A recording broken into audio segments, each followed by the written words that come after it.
make it. Again, not everybody felt comfortable yet. They're still waiting for their shots to feel more comfortable. I hope you are in line for a shot, that we can begin to return to something close to normal. I have some other announcements. There were handouts. I'm going to move them to the table up here. They're the calendar, and if I could be so bold, the application for next year. Okay? Maybe it's the wrong time to ask that after you take the exam, but if you, I will, those who aren't here will receive all of this through an attachment through email. But for me to order the books that we need, and I'd like to have them by the May class, I need to know them by our April class. So if again, if you're struggling with not sure you can do it, you take as much time as you want, but it would help me. I don't need anything today, but by our April class. And then there's a handout. It may be different colors. It says Literary Characteristics of the Fourth Gospel. Okay? And so if you missed any of that, it's up here. I also want to make a 25-second infomercial.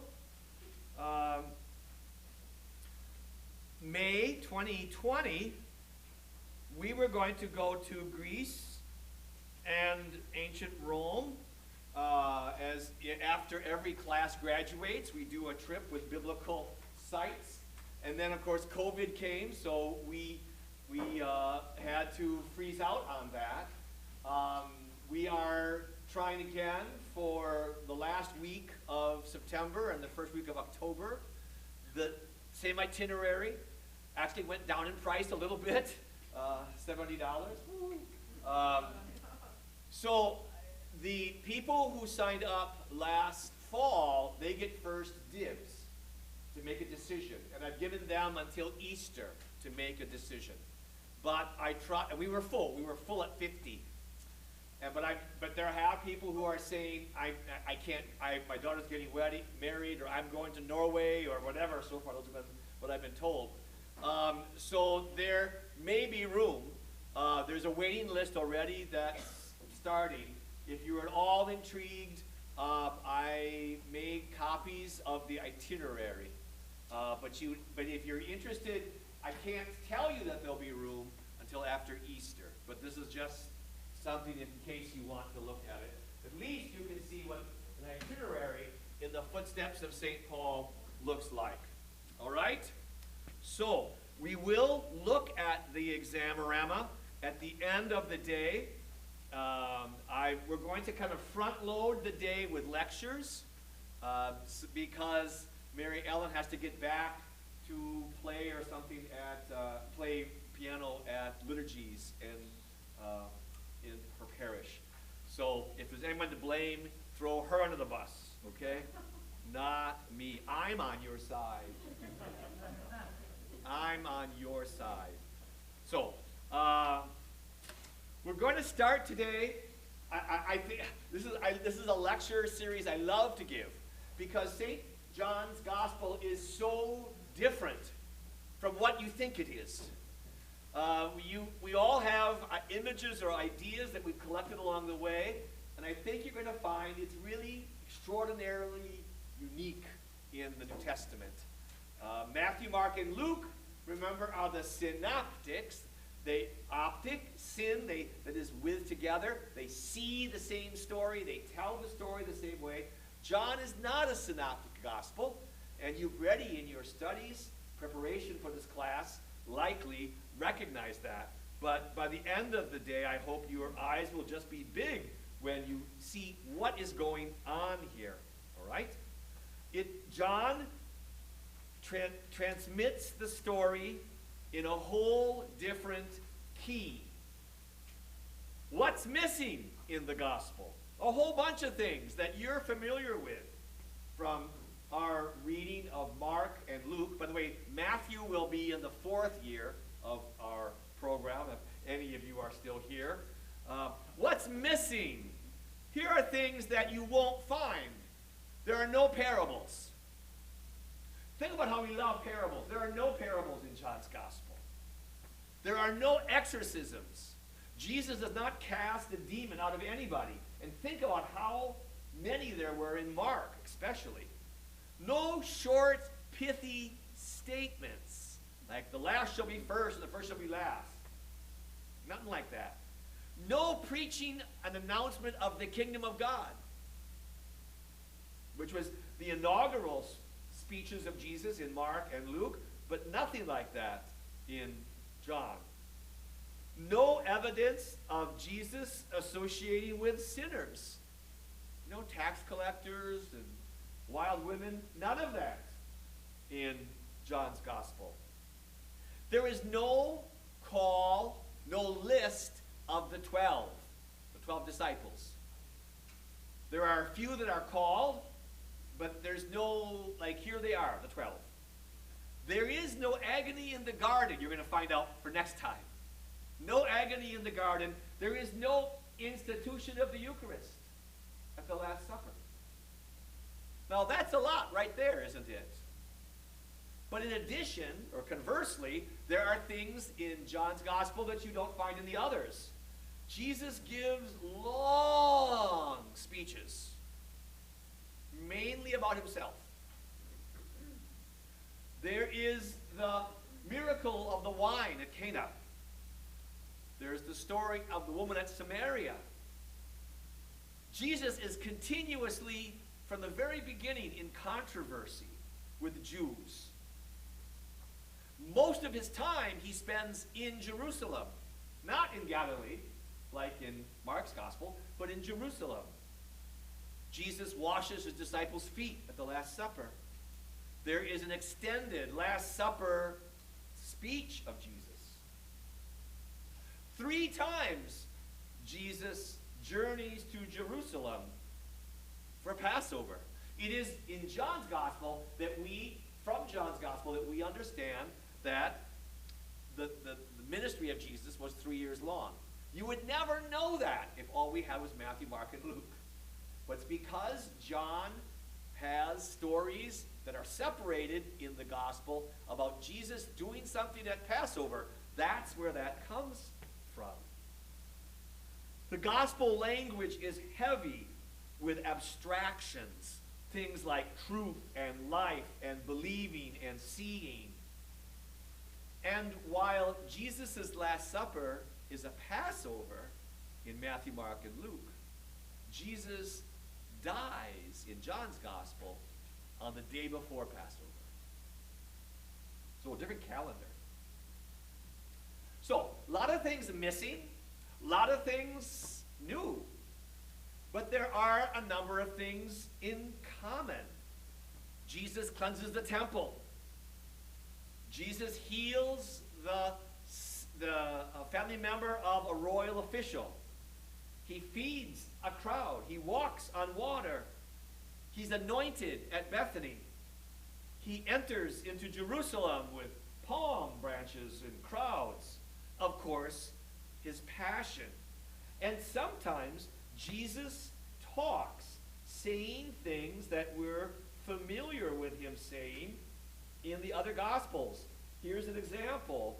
John chapter 12, verse 25.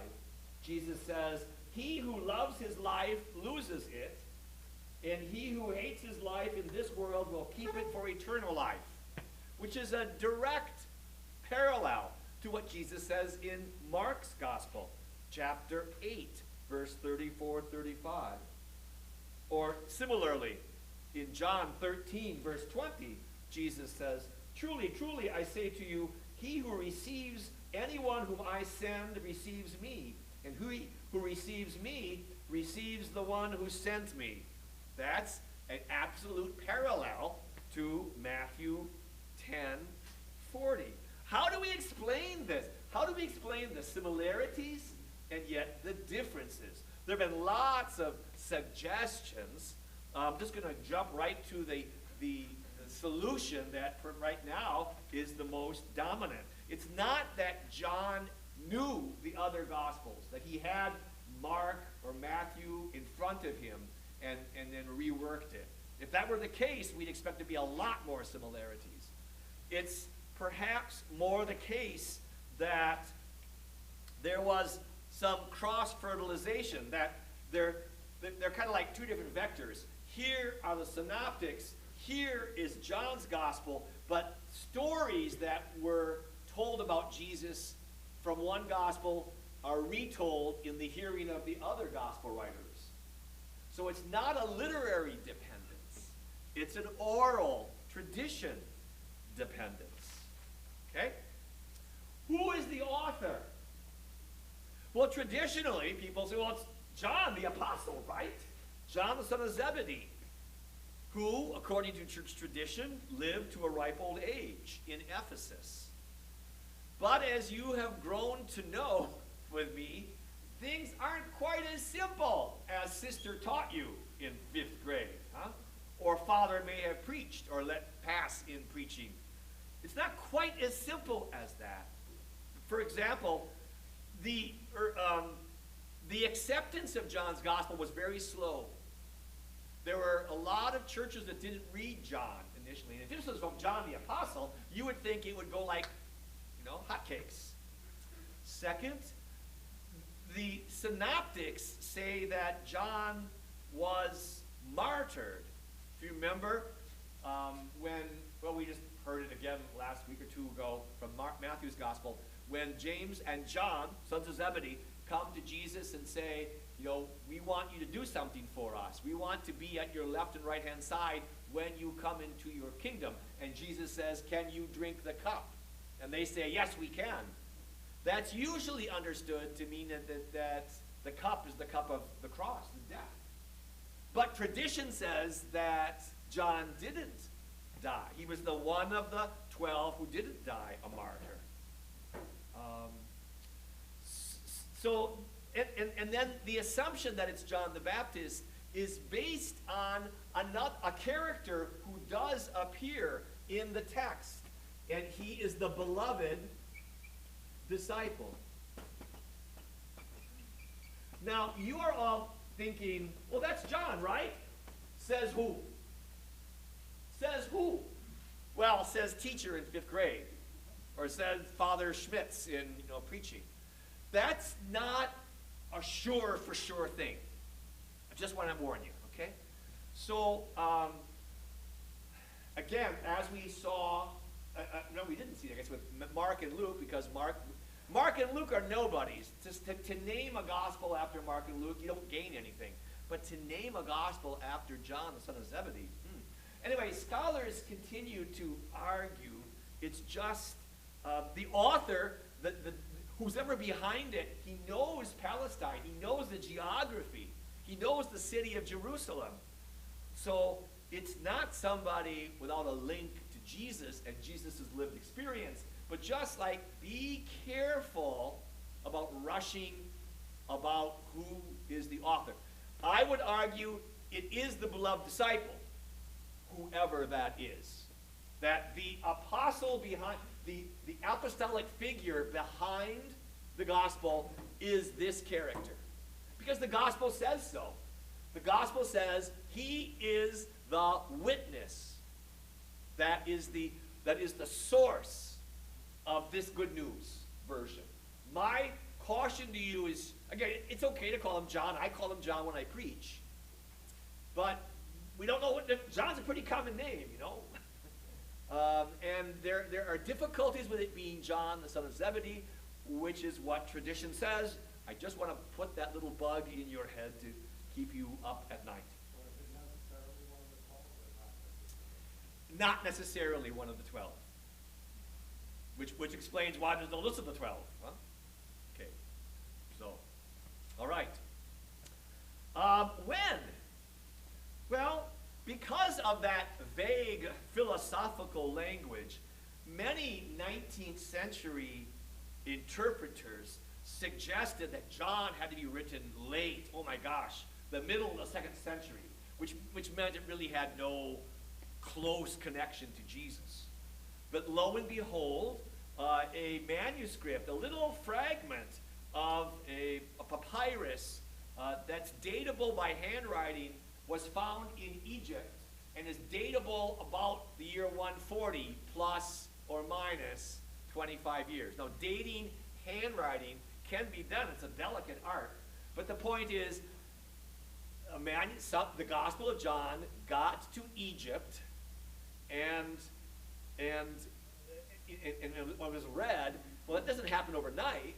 So the fact that we found this fragment that looks to be middle of the 2nd century really abolished those people who thought that it was written late. The consensus tends to be that it's the last of the Gospels to be written that we have in our New Testament, perhaps around the year 90, plus or minus. There are signs of disruption in the text. I mean, some odd things. Huh? In chapter 5, Jesus is in Judea. In chapter 7, Jesus is in Judea.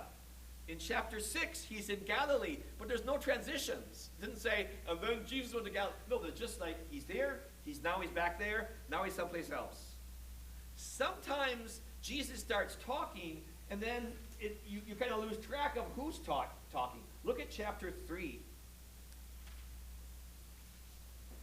After the famous story of Nicodemus and Jesus in conversation, where Jesus uses that famous summary, if God so loved the world, it's going to be this Sunday's gospel, that Jesus keeps talking, and then suddenly you say, well, that can't be Jesus talking. Look at verse 31. He who comes from above is above all. He who is of the earth belongs to the earth. It's like Jesus is talking about himself in the third person. Now, it could be Jesus, but it's kind of odd that who is talking here kind of seems to fade. Some stories that are very familiar to you aren't really found in the original manuscripts. The one example of that is the story of the woman caught in adultery. Okay, chapter 7, verse 53 through chapter 8, verse 11, isn't found in the earliest manuscripts. Jesus look at chapter 14, verse 31. It's part of Jesus' Last Supper talk. He says at the end of the sentence, "Rise, let us go." But did you notice? Nobody moves. And Jesus goes on for 3 more chapters. Okay? There seems to be, look at chapter 20 at the end. There seems to be a conclusion. Look at verse 31. Now, Jesus, this is chapter 20, verse 30. Now, Jesus did many other signs in the presence of the disciples, which are not written in this book. But these are written that you may believe that Jesus is the Christ, the Son of God, and that believing you may have life in his name. Now, from your hearing your pastor talk, and when he says in his homily, now finally, and you go, oh, okay, the plane is beginning to circle the runway, huh? Okay, so it's saying here, this text sounds like a conclusion, but there's a chapter 21. And guess what? There's another sign in it. Jesus, the multiplication of fish appears. So what I'm trying to say is the book seems to have a very complicated history. It wasn't that just somebody sat down and wrote it down. That maybe it was edited and added and subtracted. Here is a suggested history of the Gospel of John. That there were synoptic-like narrative stories told about Jesus that were preached by the beloved disciple. Okay? So he was an apostolic preacher. He was a follower of Jesus. But maybe, as your question implied, Mark, wasn't one of the 12. Right? Then there is an evangelist who writes down what the beloved disciple preached. Just like when we read Mark, remember? Papias suggested Mark was Peter's interpreter, and he wrote down what Peter preached. Well, there's an evangelist whose name we don't know. It might be John. But he took the preaching and the witness of the beloved disciple, and he wrote it down. And then finally, there was another editor. Now, it could have been the same guy as number 3 who came back and then edited it, added to it later. But this is the suggested, rather complicated process by which John was composed. Setting and context. Currently, now again, Scripture theories are faddish like clothing. They get in and out of popularity. But a theory that has been around for 50 years and is really, I think, quite persuasive is that the gospel story, the gospel is developed and produced against the context of conflict between the early church and the Jewish community. Look at chapter 9, verse 22. This is the story of the man born blind. You know the story.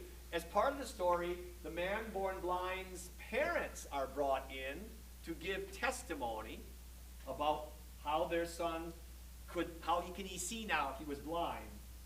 And look at verse 22. His parents said this because they feared the Jews. For the Jews had already agreed that if anyone should confess Jesus to be the Christ, he was to be put out of the synagogue. Therefore, his parents said, "He is of age, ask him." Now, that might seem like a very tiny hook to hang the whole story on, except it keeps reappearing. Look at 12:42. 12:42. Nevertheless, many, even of the authorities, believed in Jesus, but for fear of the Pharisees, they did not confess it, lest they should be put out of the synagogue. And look at 16:2, part of Jesus' Last Supper speech. 16:2, Jesus says, "They will put you out of the synagogues. Indeed, the hour is coming when whoever kills you will think he is offering service to God." So the idea that there was tension between the early church and Judaism makes sense. We understand that. We saw that with Paul, didn't we? Or the Acts of the Apostles. You know, that Paul would go into a town and they all loved him, and by the next week they threw him out. So Paul already has been, and Paul was doing his work around the year 50. This is like 30 or 40 years later. So here is the most popular understanding from the background from which the gospel rose. That is, Christian Jews became very evangelistic, telling their brothers and sisters in the synagogue about Jesus, who is the Messiah, and the power that they get through him. Okay? Now, that would have led to some, it's like if I had Mass on Sunday and the minister from Emmanuel Lutheran came and started saying, you Catholics, you're crazy. You shouldn't be doing it this way. I'd be a little upset. Maybe, I would hope, some of my parishioners would be upset if somebody came into our service and tried to disrupt it and tried to lead my flock into another way of thinking about God. So, Christian Jews who were evangelistic, like Paul, led to a pushback. The fall of the temple after the Jewish revolt against Jews happened what year? 70. You wrote it on your wrist, right? You wrote it down. 70. Now, think about our country before 9/11 and how we are now about things like people with beards and turbans and Middle Eastern wear, huh? Before 9/11, we were like, "Oh, everybody loves America. Everybody loves America." Blah, blah. After 9/11, we kind of like circled the wagons. We became somewhat distrustful of people who aren't white and Christian, okay, who wear facial hair or who cover their face, huh? Now the stress has gone up on that. Well, I would argue something like that, or maybe stronger, happened amongst the Jews after 70. No more temple, no more priesthood, no more independent state. They got to circle the wagons now. You know, Americans, we're like, oh, come bring me your tired, your poor, your streaming masses. Well, that changed pretty fast, didn't it, after 9/11? Okay. Similarly, I imagine Judaism circling the wagon saying, hey, you buy it the way my daddy taught it, or we throw you out. There was a kind of a retraction, a kind of a desire to make sure that as Jews we survived, and we couldn't make room for people who had kind of wild ideas. As part of the synagogue service, there's something called the 18 Benedictions. It's a kind of a prayer formula. And here's one of them. It's a blessing, but it's a curse in the form of a blessing. For the apostates, let there be no hope, and uproot the kingdom of arrogance speedily and in our days. May the Nazarenes and the sectarians perish in a moment. Let them be blotted out of the book of life and not be written together with the righteous. You are praised, O Lord, who subdues the arrogant. Now, did you catch the word Nazarene? Now, we can't date this to say, oh, this was going on exactly in the first century. We know this was part of Jewish synagogue service in Cairo in the 4th and 5th century. But as part of their service, there is a cursing of those people who had been Jews who are now Nazarenes. So imagine you are a Jew, Jewish Christian. You began to preach to your neighbors about Christ. In the wake of the Jewish revolt and the Roman destruction, things tighten up at the synagogue. You know, you don't let crazy people get up and talk. So you get thrown out. How's that going to impact you? Well, they didn't have the truth anyway. They were crazy anyway, those Jews. You know, you can see how being thrown out of something could have impacted how the Jewish Christians thought of themselves and how they thought about Jesus. They suffered for Jesus, which would raise up that Jesus is everything for them. You know, what the Jews do at the temple, Jesus does that for us. What the Jews do at Passover, Jesus is our Passover. You know, washing in ceremonial baths, Jesus is our living water. Now again, I don't have all the steps in the process, but you see how it develops that the Christian community begins to see itself as distinct from Judaism and wakes up to putting more and more emphasis that Jesus he's everything. Which leads to a higher understanding of Jesus than we have seen in Mark and in Luke. Remember how Mark begins with Jesus for 25 brownie points? What is Jesus' first appearance in Mark's gospel? His baptism. Ding. 25 points for him. Which could lead people to think this, that Jesus was just an ordinary guy, a good guy, but an ordinary guy. And God, the Father, chose him. Remember? You are my son, in whom I am well pleased. That idea that Jesus was just a good guy whom the Father selected is called adoptionism. If I was going to draw it on the board here, it'd be, here's Jesus, and here's Jesus' baptism. Boom. He is God's son. Okay? This is an adoptionistic look.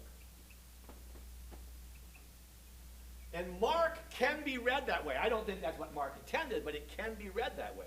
So adoptionism is a later Christian heresy. Another way of thinking about it is, this is I think how many Christians think about it, is that God the Father knew that there needed to be a Savior, and so he just kind of like sends a messenger, sends a heavenly figure, an angel, to come to earth, who is born and lives and preaches and dies and then ascends, it would look this way. Do, do, do. Okay? So this is kind of the picture of Seventh-day Adventists, Jehovah's Witnesses, that Jesus isn't really divine, he's an angel. He's a special messenger that God the Father sent. You could read Matthew and Luke that way, but I don't think that's what they intended. But there's no getting around John. In John's gospel, Jesus is with the Father from the beginning of time. So it's like line, and then the Son comes down and does his thing, and then the Son returns. It should continue on with that. The pre-existence of the Son, S-O-N, the pre-existence of, I don't call him Jesus, because this is not Jesus. This is the Son of God. This is Jesus down here. When he takes flesh after Christmas, he's given the name Jesus. So it's not Jesus hanging around with the Father forever. It's the Son hanging around with the Father forever. This is Johannine Christology. And this should make you feel, oh my gosh, this is what we mean in the Creed.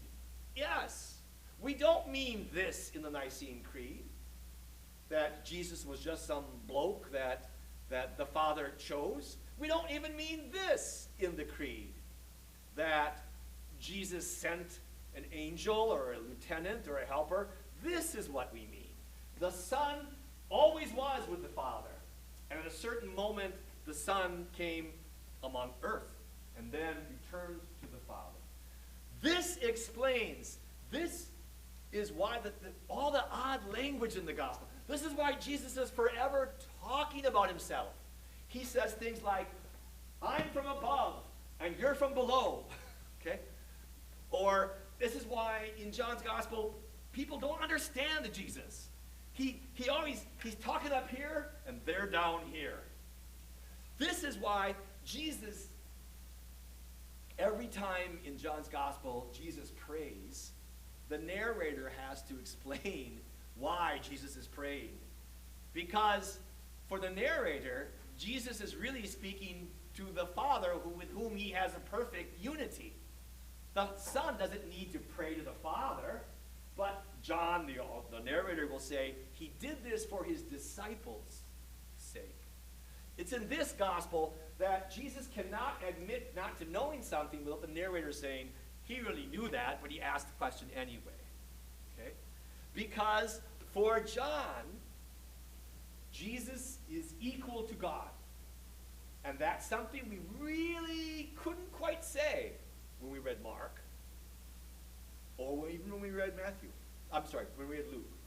Okay? So this is really huge, boys and girls. This is really huge. And our Catholic Christian understanding of the Trinity is based on this. That the Son of God was eternal with the Father, was God, and then came to earth, and not these earlier scenarios. I'm going to pause here for questions. This is like the elephant in the room here. You got to get this, and you'll understand. And everything else in John will just like dominoes will all fall in place.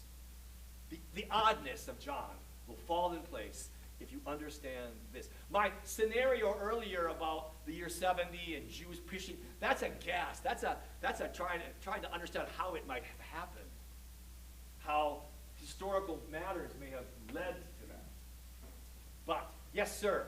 Now, Miami today, because of the folks who have to suffer by watching this online, when you ask a question, right, make it concise and tight, and make sure I repeat it so that they can hear it, because they'll never hear you.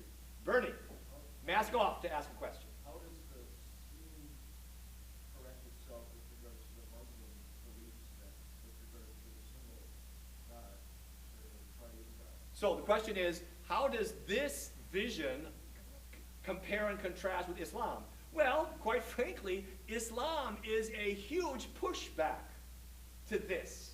Not just that, but in Islam, there's only one God. In fact, if you ever get to Jerusalem, and if they ever let you get in the Dome of the Rock, and if you learn Arabic, you'll see on the script it says, "You little silly foolish Christians, there are not many gods, there's only one God. There are not three gods." That's written in the scroll work, beautiful inside the Dome of the Rock. Now, we don't say there are three gods, but that's how Muslims understand Christians. That's why, again, we were taught it's one God in three persons. And it took the church centuries to work that out. Because it's not an obvious thing, huh? Is it like one, like Jack and the Beanstalk, where the giant has three heads? Is it, is that who God is? Or is God a committee on the table? No, it's much more complicated and sensitive to that. That Jews every morning woke up and said, "We know, O God, hear, O Israel, the Lord your God is Lord alone." And yet, the followers of Jesus, post-Easter, proclaimed him divine. Stephen. When Paul wrote, he often talked about tension between I'm with Theophilus, I'm with so-and-so. Given that John was written last, is there some thought that he could be a counterweight to the teachings of Luke and Paul, or clarification? Okay, so the question that Steve's asking is, did John set out to write a gospel to balance or clarify the other gospels? My earlier comment about did somebody copy from somebody, there's really no evidence much of that. They're separate vectors. Now, does John elaborate, complement the synoptics in their understanding about who Jesus is? Yes. But I don't think John's gospel is doing that because they've read the other gospels. It's this development is happening organically in Christianity as it thinks about itself and it thinks about Jesus more. In Paul's writings, I apologize if I've said this before, I forget who I said these things to. If you read Paul's writings, notice there's very little storytelling about the life and ministry of Jesus in the letters. But everything's about Jesus' death and his rising. That's like, for Paul, that's like, well, and Paul was doing his thing, late 40s, 50s, early 60s. As Christians began to think more, well, when did God reveal himself in Jesus? Was it just at Golgotha and just on Easter? They'd say, well, no. Don't you remember how he taught and how he healed? And so now we have like Mark's gospel. We have Jesus showing himself to be divine at the beginning of his ministry, which happens to be at the baptism. Okay? And because that could lead to adoptionism, no, that's not the good answer. That's not the right answer. Actually, when he was born, he was divine. Thus, we have Luke and Matthew, which have added to their gospels infancy stories that proclaim Jesus didn't become divine at his baptism or at his death and rising. He was born divine. And then you have John, who continues that development. I don't think there's evidence that John had read the synoptics, but it shows more reflection. Look at chapter 1 of John's gospel. You know this. In the beginning was the Word, and the Word was with God, and the Word was God. See, in the beginning is meant to make you think of what? Genesis, creation story. Christ, the Son, was there. He's the agent of creation. See, so there's no birth story in John. What does John do? To talk about the Christ story, he begins with creation. So, Steve, is that? Yeah. Okay. This is way different, boys and girls, isn't it? Make it tight and crisp. Yeah. When we studied other gospels, I would always wonder if we used to ask him, what is his life?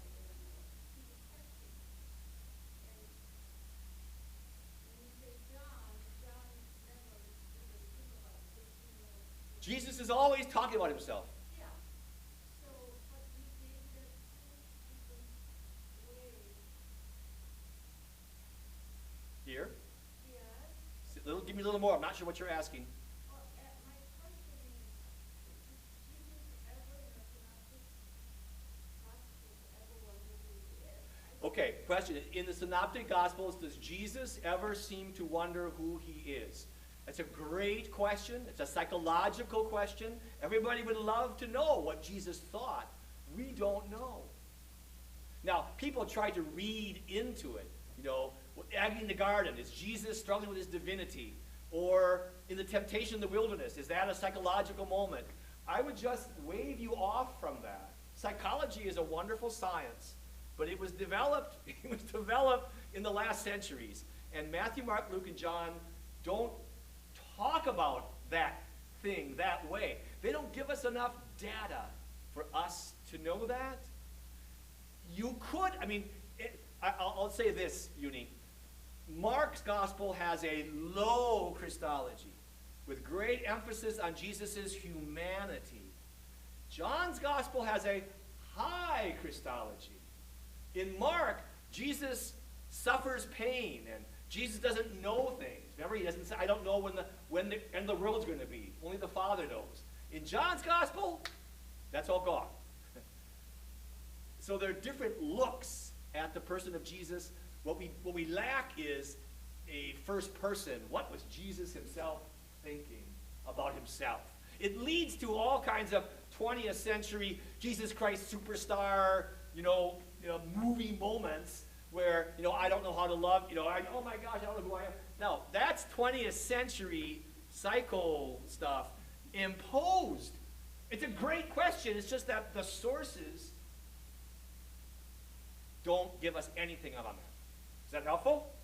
Back there.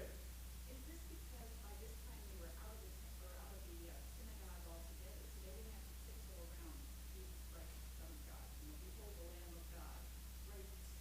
So is the question, is this high Christology, this seeing Jesus as divine, because now the church is out of the synagogue, and therefore they don't need to tiptoe around Jews who think of only one God? You could say it that way. I would say it more sharply.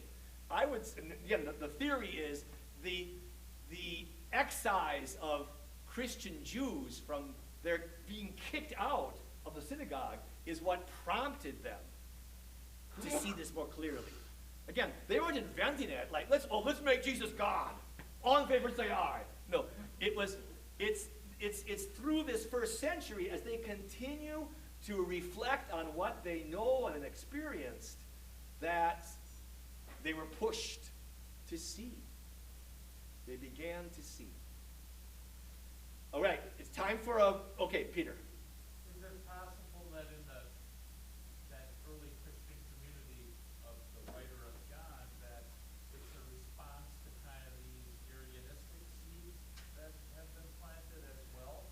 Peter's question is the development of a Christology that says the Son of God, Jesus is the Son of God who was with the Father forever, is that some kind of a reaction to something that we would later call Arianism? I would go so far, Peter, as to say that John's community sees these visions as inadequate. These do not capture what we have known, what we have experienced. Again, it's not that the church is trying to think up difficult things. They were driven by their experience of Christ living that, well, surely he's divine, huh? But then they had to work on how to articulate it. And that took time. Okay? Speaking of time, we're not even done. We're not reading John yet, but we need to take a break because you guys have been at it for an hour, all right? Or more than an hour. An hour. So a little bit of a break, huh? Okay? Bathroom, coffee, all right?